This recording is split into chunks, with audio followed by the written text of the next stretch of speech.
అదేవిధంగా హైదరాబాద్ బెంగళూరు కారిడార్ని డిఫెన్స్ కారిడార్గా, డిఫెన్స్లో లక్షలాది కోట్ల రూపాయల పెట్టుబడులు ఉన్నాయి.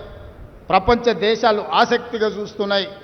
మనము మన ప్రణాళికల్ని హైదరాబాద్ బెంగళూరు హైవేని ఒక డిఫెన్స్ కనెక్టింగ్ కారిడార్గా తీర్చిదిద్దుదాము. చదువుకున్న వాళ్ళు జిల్లాలో ఈరోజు ఎమ్మెల్యేలుగా మీరు ఎన్నికైనరు. డాక్టర్ చిన్నారెడ్డి కాదు, మధుసూదన్ రెడ్డి, పర్ణిక, ఎన్ఎం శ్రీనివాసరెడ్డి, ప్రతి శాసనసభ్యుడు, డాక్టరు, ఇంజనీరు, ప్రపంచం పట్ల అవగాహన ఉన్నవాళ్ళు ఈరోజు మన ప్రాంతంలో ప్రాతినిధ్యం వహిస్తున్నారు. అందుకే మీరు కూర్చోండి, అధికారులతో మాట్లాడండి. నేను అధికారులకు ముఖ్యంగా కలెక్టర్లకు సూచన చేస్తున్నా, పరిశ్రమలు పెట్టాలంటే భూమి కావాలి. ఎక్కడెక్కడ భూమి అందుబాటులో ఉందో ఆ భూముల యొక్క అందుబాటును నాకు పంపించండి. ఏ పరిశ్రమ వచ్చినా మొట్టమొదట పాలమూరు జిల్లాలోనే పెట్టేటందుకు నేను వాటిని పంపిస్తాను.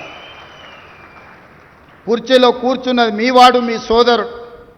ఏ వచ్చినా మొదటి ముద్ద పాలమూరు జిల్లాకే పెడతాను. ఇది నా బాధ్యత, నా నైతిక ధర్మము. అది చిన్నదా పెద్దదా కాదు, ఏదైనా మొదటి ముద్ద పాలమూరు బిడ్డలకు పెట్టాల్సిన బాధ్యత నా మీద ఉన్నది. ఎవరు ఏమనుకున్నా అన్ని పాలమూరు జిల్లాకే తీసుకెళ్తున్నాడని మా మంత్రివర్గంలో మిగతా మంత్రులు అనుకున్నా పర్వాలేదు, ఖచ్చితంగా మన జిల్లాకే తెచ్చుకుంటాం. ఇవాళ మనం ఉన్నాం కాబట్టే 2 మంత్రులు, చైర్మన్లు ఇవాళ స్పోర్ట్స్కి కానీ ఇతర వాటికి మన జిల్లా నుంచి పొలిటికల్ రిప్రజెంటేషన్ దక్కింది. అందుకే మిత్రులారా, ఈ మంచి అవకాశాన్ని సద్వినియోగం చేసుకుందాం.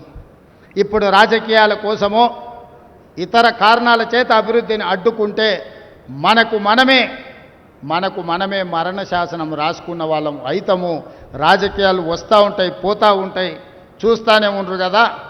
ఒకప్పుడు ఏ పార్టీని బతకనియేమో, ఎవరు రాజకీయం కాదు కదా, నిద్రలో కూడా శాసనసభ్యులు అవుతామన్న ఆలోచన చెయ్యొద్దు అని ఆనాడు అక్రమ కేసులు పెట్టి ఎంతమందిని జైళ్ళకు పంపించారు. ఇవాళ వాళ్ళే తన్నుకొని చేస్తున్నారు. ఒకరు కడుపులో కత్తులు పెట్టుకొని కౌగిలించుకుంటున్నారు. ఎవరు అక్కర్లేదు, వాళ్ళే పొడుచుకుంటున్నారు. విపరీతమైన అవినీతి సొమ్ము వచ్చిన తర్వాత సొమ్ముల పంపకాలలో కుటుంబ పంచాయతీలు ఇవాళ కుటుంబంలోనే ఒకరు సహించుకోలేని పరిస్థితి. ఒకరి మీద ఒకరు యాసిడ్ దాడులు చేసుకోవాలని ఒకరిని ఇంకొకరు నవ్వుతూనే కడుపులో కత్తులు పెట్టుకొని కౌగిలించుకునే పరిస్థితులు ఈ రాష్ట్రంలో దాపురించినాయి. పాపం ఊరికే పోదు. పెద్దలు చెప్పిండ్రు, చేసుకున్న వాడికి చేసుకున్నంత మహానుభావ అని చెప్పిండ్రు. చేసిన పాపాలు ఎక్కడికి పోవు, ఖచ్చితంగా ఆ పాపాలు వెంటాడుతూనే ఉంటాయి.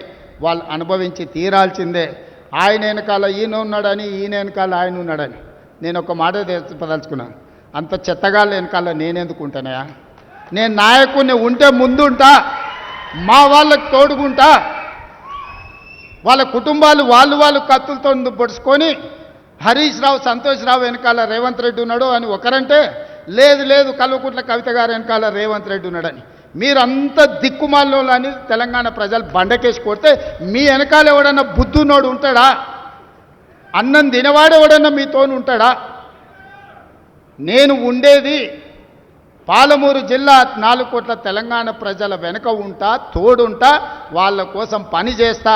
నాకంత సమయం లేదు ఇంత పనికిమాలతో కలిసి, లేకపోతే మీకు మీరే పంపకాలలో వచ్చిన పంచాయతీలు మీరే పొడుచుకుంటారు. మేము చూస్తే చాలు.